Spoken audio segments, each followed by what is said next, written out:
Baik, di sini saya akan menjelaskan tentang latar belakang. Indonesia merupakan negara yang memiliki bentuk negara kepulauan dan bentuk pemerintahan republik, sehingga disebut sebagai Negara Kesatuan Republik Indonesia. Dalam kehidupan berbangsa dan bernegara, kita mengenal bahwa Pancasila itu merupakan landasan, pedoman, dan pandangan hidup berisi nilai-nilai luhur Pancasila. Pancasila adalah dasar negara bagi suatu negara, atau juga bisa dikenal dengan pandangan hidup berbangsa dan bernegara yang mempunyai fungsi pokok sebagai dasar negara Indonesia. Pancasila juga memegang kedudukan tertinggi sebagai sumber dari segala sumber hukum dan dasar negara. Yang berikut rumusan masalah. Di sini kami mengambil 5 rumusan masalah, yaitu yang pertama, bagaimana konsep urgensi Pancasila dalam arus sejarah bangsa Indonesia. Yang kedua, mengapa Pancasila diperlukan dalam kajian sejarah bangsa Indonesia. Yang ketiga, mengapa sumber historis, sosiologis, politis tentang Pancasila dalam kajian sejarah bangsa Indonesia. Yang keempat, bagaimana membangun argumen tentang dinamika dan tantangan Pancasila dalam kajian sejarah bangsa Indonesia. Yang kelima, bagaimana mendeskripsikan esensi dan urgensi Pancasila dalam kajian sejarah bangsa Indonesia untuk masa depan. Yang berikut tujuan.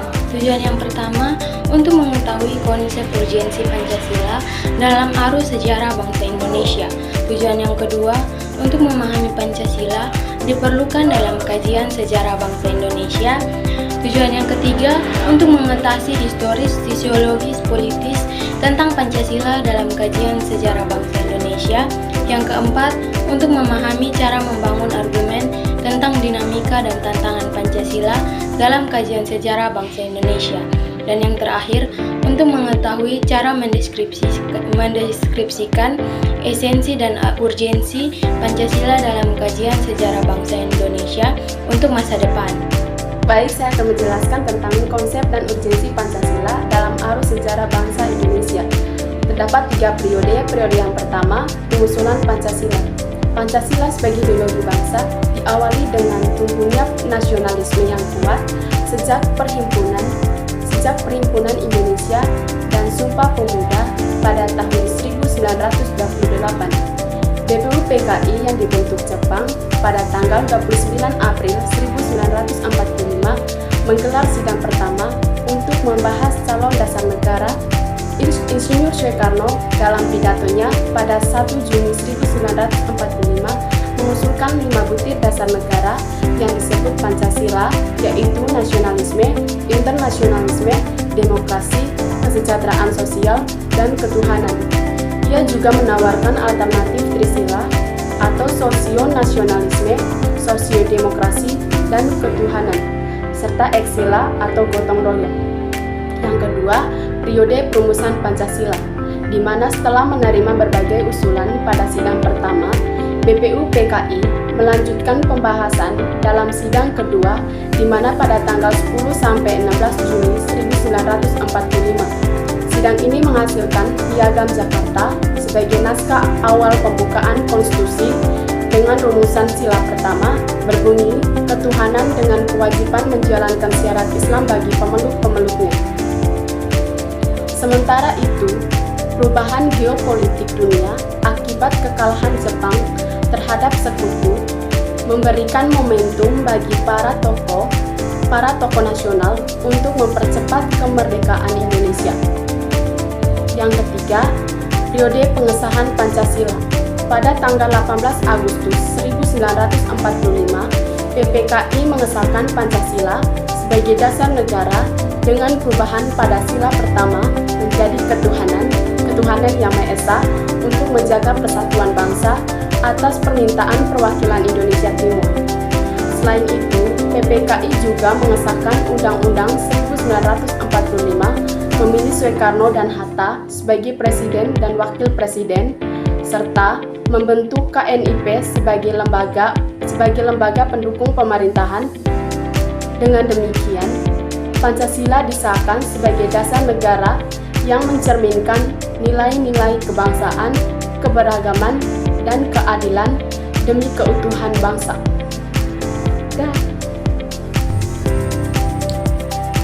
Di sini, saya akan membahas mengapa Pancasila diperlukan dalam kajian sejarah Indonesia.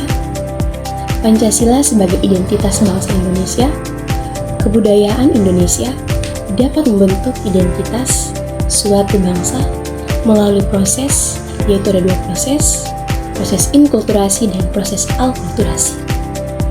Proses inkulturasi yaitu proses di mana seseorang mengadopsi elemen-elemen budaya dari masyarakat lain sambil dengan mempertahankan budaya mereka sendiri. Yang kedua ada alkulturasi, yaitu di mana suatu kebudayaan mengadopsi elemen-elemen budaya lain akibat kontak atau interaksi langsung dari kebudayaan itu sendiri.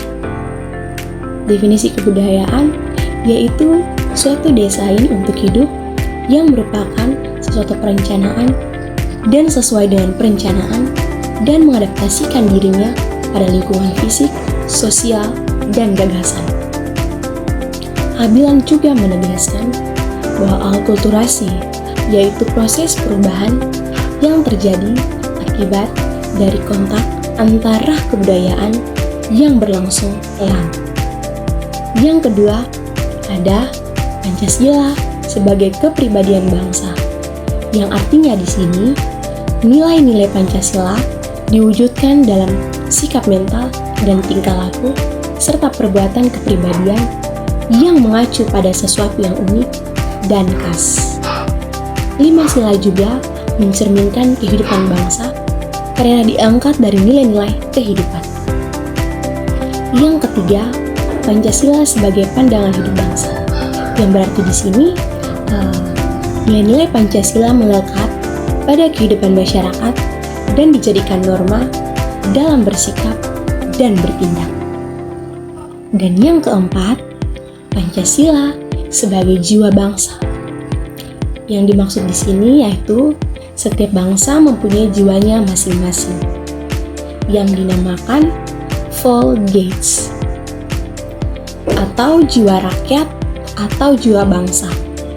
Pancasila sebagai jiwa bangsa lahir bersamaan dengan lahirnya bangsa Indonesia. Yang kelima, Pancasila sebagai perjanjian luhur, yang artinya di sini sebagai jiwa bangsa dan kepribadian bangsa disepakati oleh para pendiri negara sebagai dasar negara Indonesia. Dan sebagai bukti bahwa pilihan yang diambil merupakan pilihan yang tepat. Baik, sekarang saya akan menjelaskan tentang sumber-sumber historis, sosiologis, politik tentang Pancasila dalam kajian sejarah bangsa Indonesia. Jadi, berbicara mengenai Pancasila, Pancasila merupakan dasar atau fondasi negara Republik Indonesia yang di dalamnya terkandung nilai-nilai luhur suatu bangsa. Yang pertama yaitu sumber historis. Jadi, sumber historis ini terdiri dari dua bagian. Yang pertama, dokumen sejarah dan sastra sejarah. Yang pertama, dokumen sejarah. Dokumen sejarah ini meliputi dokumen-dokumen seperti naskah proklamasi kemerdekaan pada tanggal 17 Agustus tahun 1945 dan berita acara seperti sidang BPUPKI pada tanggal 29 Mei sampai dengan 1 Juni tahun 1945. Keduanya ini menjadi sumber yang sangat penting sekali dalam memahami lahirnya Pancasila. Selain dari dokumen sejarah, ada pun sastra sejarah. Nah, sastra sejarah ini meliputi buku-buku sejarah yang ditulis oleh dosen terkemuka seperti Nugoro Noto Susanto dan Sartono Kartodipjo, memberikan analisis yang mendalam tentang perjalanan sejarah Indonesia dan bagaimana Pancasila berperan dalam membangun identitas nasional. Yang kedua, sumber sosiologis. Sumber sosiologis ini dibagi menjadi dua. Yang pertama, penelitian sosiologis. Jadi, penelitian ini mengenai masyarakat Indonesia pasca kemerdekaan yang menunjukkan bagaimana nilai-nilai Pancasila diinternalisasi dalam kehidupan sehari-hari masyarakat. Seperti penelitian Cohen Jaraningrat yang menggambarkan interaksi antara budaya lokal dengan nilai-nilai universal yang terkandung di dalam Pancasila. Selain dari penelitian sosiologis, ada juga survei sosial. Jadi, survei sosial ini dilakukan oleh lembaga penelitian yang menunjukkan persepsi masyarakat terhadap Pancasila dalam relevansinya dalam konteks modern. Yang ketiga, sumber politik. Nah, sumber politik ini dibagi lagi menjadi dua bagian. Yang pertama, kebijakan pemerintah. Kebijakan pemerintah sejak era Orde Baru hingga reformasi menunjukkan upaya untuk mengimplementasikan nilai-nilai Pancasila dalam berbagai aspek kehidupan berbangsa dan bernegara. Hal ini mencerminkan bagaimana pemerintah berupaya menegakkan ideologi di tengah tantangan politik dan sosial. Selain dari kebijakan pemerintah, ada pun diskursus politik. Jadi, diskursus politik ini sering merujuk pada Pancasila sebagai landasan bagi legitimasi kekuasaan atau kritik terhadap kebijakan tertentu. Analisis terhadap pidato politik, debat publik, serta tulisan-tulisan akademik memberikan wawasan tentang bagaimana Pancasila diposisikan dalam arena politik. Nah, Pancasila sebagai dasar negara Republik Indonesia memiliki akar sejarah, sosiologis, dan politik yang kuat. Melalui beberapa bagian seperti yang sudah saya jelaskan, sehingga kita dapat memahami kompleksitas dan relevansi Pancasila dalam konteks perkembangan bangsa Indonesia dari masa ke masa. Baik, jadi di sini saya akan menjelaskan membangun argumen tentang dinamika dan tantangan Pancasila dalam kajian sejarah bangsa Indonesia. Nah, yang pertama, dinamika Pancasila dalam sejarah bangsa Indonesia. Dinamika Pancasila dalam sejarah bangsa Indonesia memperlihatkan adanya pasang surut dalam pemahaman dan pelaksanaan nilai-nilai Pancasila, di mana misalnya pada masa pemerintahan Presiden Soekarno, Nasakom lebih populer dibandingkan Pancasila. Kemudian pada masa pemerintahan Presiden Soeharto, Pancasila dijadikan sebagai pembenar kekuasaan melalui perantara P4. Jadi yang kedua, tantangan Pancasila terhadap kehidupan berbangsa dan bernegara. Salah satu tantangan Pancasila terhadap kehidupan berbangsa dan bernegara adalah meletakkan nilai-nilai Pancasila tidak pada posisi sebenarnya, sehingga nilai-nilai Pancasila menyimpang dari kehidupan nyata berbangsa dan bernegara. Salah satu contohnya yaitu pengangkatan Presiden seumur hidup oleh MPRS dalam Tab Nomor 3 MPRS tahun 1960, di mana tentang pengangkatan Presiden Soekarno seumur hidup.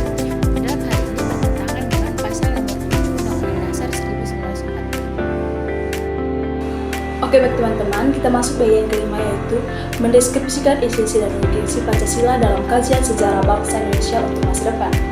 Jadi, generasi penerus melalui pendidikan Pancasila dan kewarganegaraan diharapkan mampu mengantisipasi hari depan yang senantiasa berubah dan selalu terkait dengan konteks dinamika budaya, bangsa, negara dalam hubungan internasional serta memiliki wawasan kesadaran bernegara untuk bela negara dan memiliki pola pikir, pola sikap, dan perilaku yang cinta tanah air berdasarkan Pancasila. Jadi, semua itu diperlukan demi tetap utuh dan tegaknya negara Kesatuan Republik Indonesia.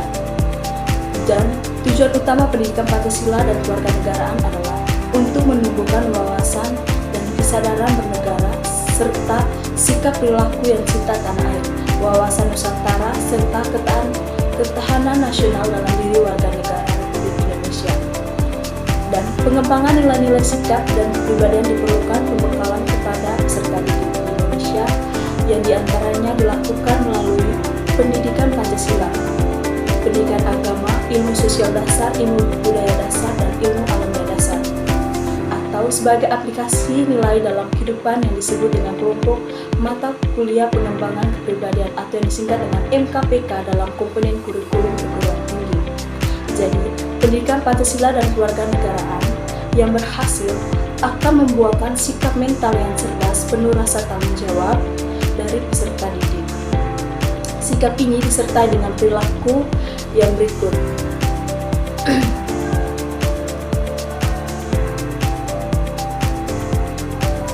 Yang pertama, beriman dan bertakwa kepada Tuhan Yang Maha Esa, serta menghayati nilai-nilai filsafat bangsa. Saya berikan contoh, misalnya menghormati waktu ibadah sesuai dengan agama masing-masing, menjaga kerukunan antar umat beragama, serta menjalankan nilai-nilai Pancasila dalam kehidupan bermasyarakat, seperti gotong royong. Yang kedua, berbudi pekerti luhur, berdisiplin dan bermasyarakat, berbangsa dan bernegara.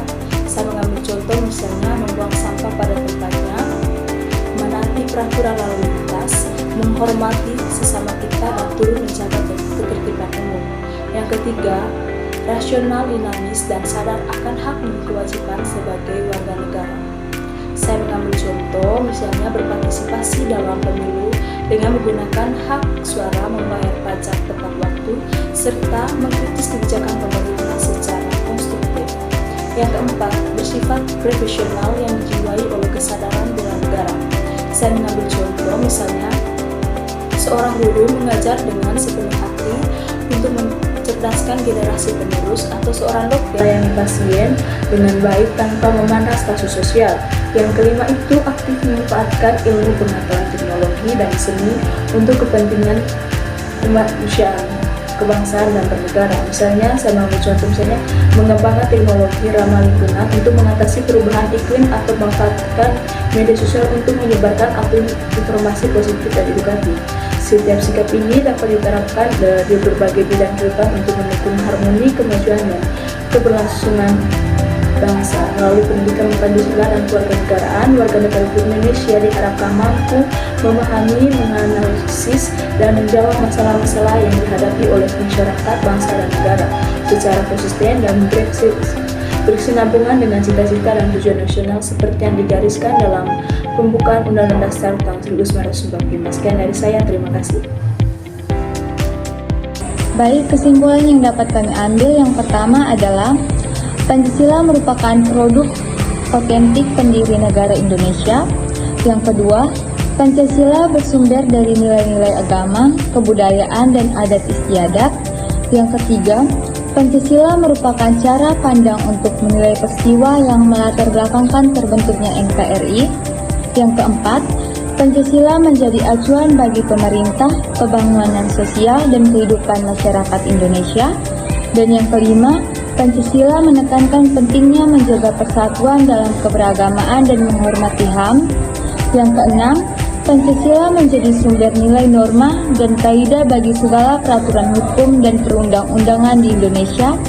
Dan yang ketujuh adalah Pancasila menjadi landasan nilai bermasyarakat, bersosialisasi, kehidupan beragama, HAM, dan bekerja sama.